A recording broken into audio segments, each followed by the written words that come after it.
o Setembro Amarelo é o mês de conscientização sobre a prevenção ao suicídio.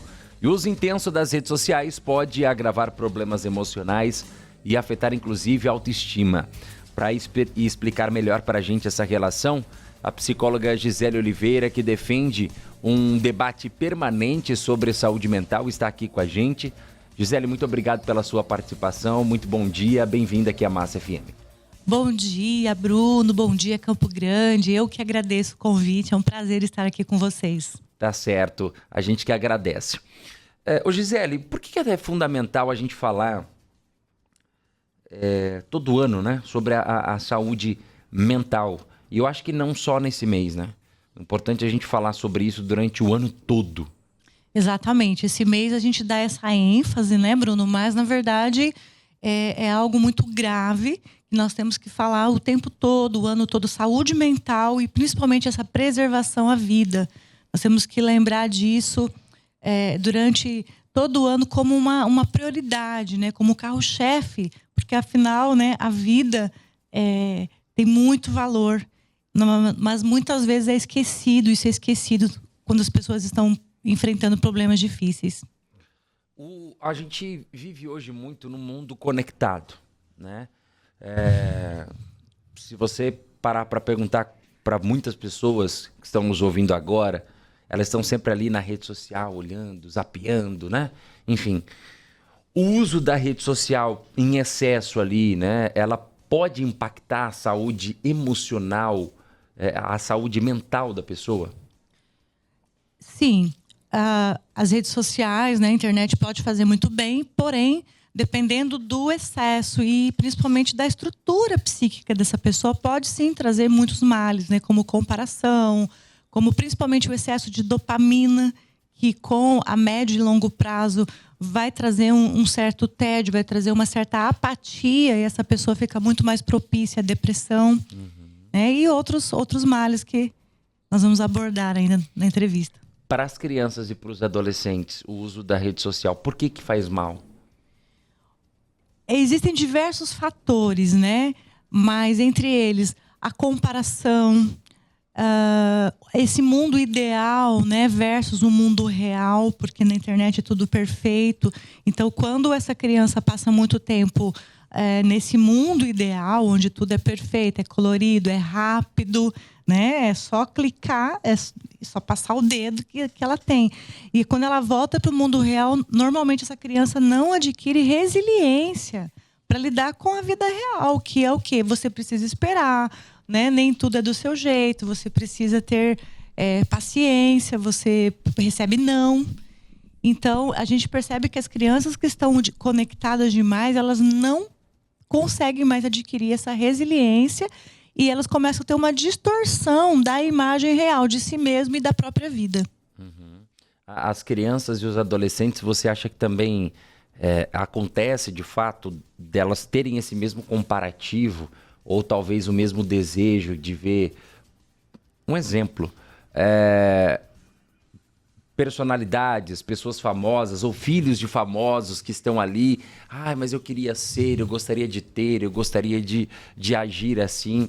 As crianças, elas conseguem também ter esse comparativo? Já é um instinto meio que natural nosso enquanto ser humano?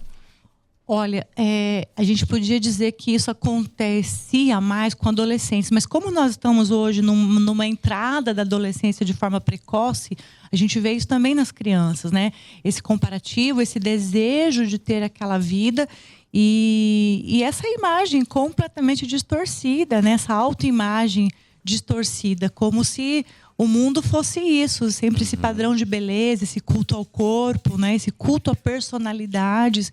Isso é muito nocivo às crianças, principalmente quando os pais não têm um diálogo aberto, né? Uma orientação. Essas crianças acabam sendo educadas pela internet. Essa questão que você falou que eu achei interessante, a busca do corpo perfeito, né?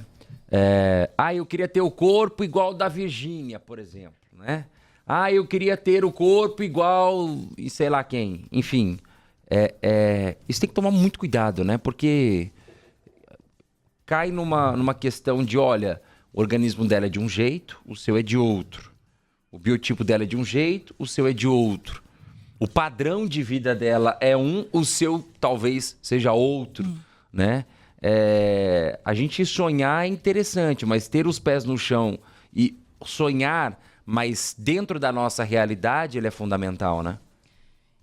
O grande problema é que a criança e o adolescente, ele está na fase de formação de identidade. Ele não tem ainda um sistema cognitivo capaz de diferenciar tudo isso que você acabou de falar, né? Que aquela pessoa tem uma outra vida e um detalhe, né? Muito daquilo é produzido, né?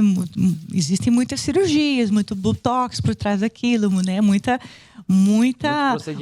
procedimento, né? Muita transformação. A criança às vezes não consegue compreender isso. E às vezes né? até um adulto, né? Ele tem essa dificuldade de entender e falar assim, é porque assim, as pessoas vivem hoje na rede social, nesse mundo, e acham que a vida da pessoa de fato é aquilo. Perfeito. Ninguém posta quando toma um tombo na vida. É raro, é muito difícil você ver isso, né? Então, assim, as pessoas compram aquilo que estão vendendo. Olha, a minha vida é maravilhosa, eu sou muito feliz, tenho uma... Tanto que, trazendo o exemplo aí do casamento do Zé Felipe e da Virgínia, todo mundo falava, nossa, era o casal perfeito. Meu Deus! E aí eu tenho esses dias até conversando com uma pessoa e falando, meu relacionamento não tá bom, acho que nós vamos terminar. Eu falei, meu amigo, se o Zé Felipe e a Virgínia, que parecia o casal mais perfeito do mundo, separou, quem somos nós na fila do pão? E é bem isso, né? A gente traz nesse jeito mais cômico, mas nessa leveza também, mas é basicamente isso, né? Bruno, você tocou num ponto tão interessante, porque a gente está falando de criança e adolescente, né? Mas esses dias uma pessoa já de 50 e poucos anos me abordou falando assim, olha, eu quero um casamento perfeito, né? O que eu faço para ter um casamento perfeito? Eu falei, não existe casamento perfeito, não existe relação perfeita. Existe relacionamento onde os dois tentam fazer dar certo. Então, a gente vê que essa influência das redes sociais está também nos adultos. Sim. Né? Essa idealização exagerada. E olha, falando agora, quando a gente entra nessa entoada de, olha, eu sonho com isso, eu sonho com aquilo, e que isso vai despertar uma ansiedade, uma angústia, um sentimento inferior, e isso pode mexer no seu psicológico e te levar para uma área de alerta, né? Ou até mesmo de perigo. Quais são os sinais que a pessoa pode perceber, primeiro, em relação aos jovens e adolescentes, crianças, né, que talvez a rede social, essa conexão ou o psicológico deles está muito sendo impactado, e até os adultos se perceberem também, porque é difícil, né? É difícil você olhar para si e falar assim, olha, eu estou passando do limite, eu preciso buscar ajuda. Exatamente. As pessoas realmente não se percebem, né? Mas, assim, alguns sinais são o próprio isolamento, né? Que a gente, hoje, infelizmente, os adolescentes passam a maior parte do tempo dentro dos quartos, né? Fechados, mas os pais precisam ficar alerta. Nem sempre está ok esse isolamento. Um início de uma autodepreciação, né? Uma distorção da sua imagem. Então, essa criança, esse adolescente, até mesmo essa mulher, esse adulto que começa a reclamar demais da sua imagem. Porque meu nariz não está bom, meu cabelo, meu corpo, estou muito gorda. Né? Hoje tem muito adolescente que está com anorexia, se vendo, né, gorda, se vendo acima do peso, e está tudo ok. Enfim, a tristeza, uma apatia, eu sempre pontuo, né, que a depressão ela não é uma tristeza, mas é uma apatia, é uma falta de força e de vontade de viver.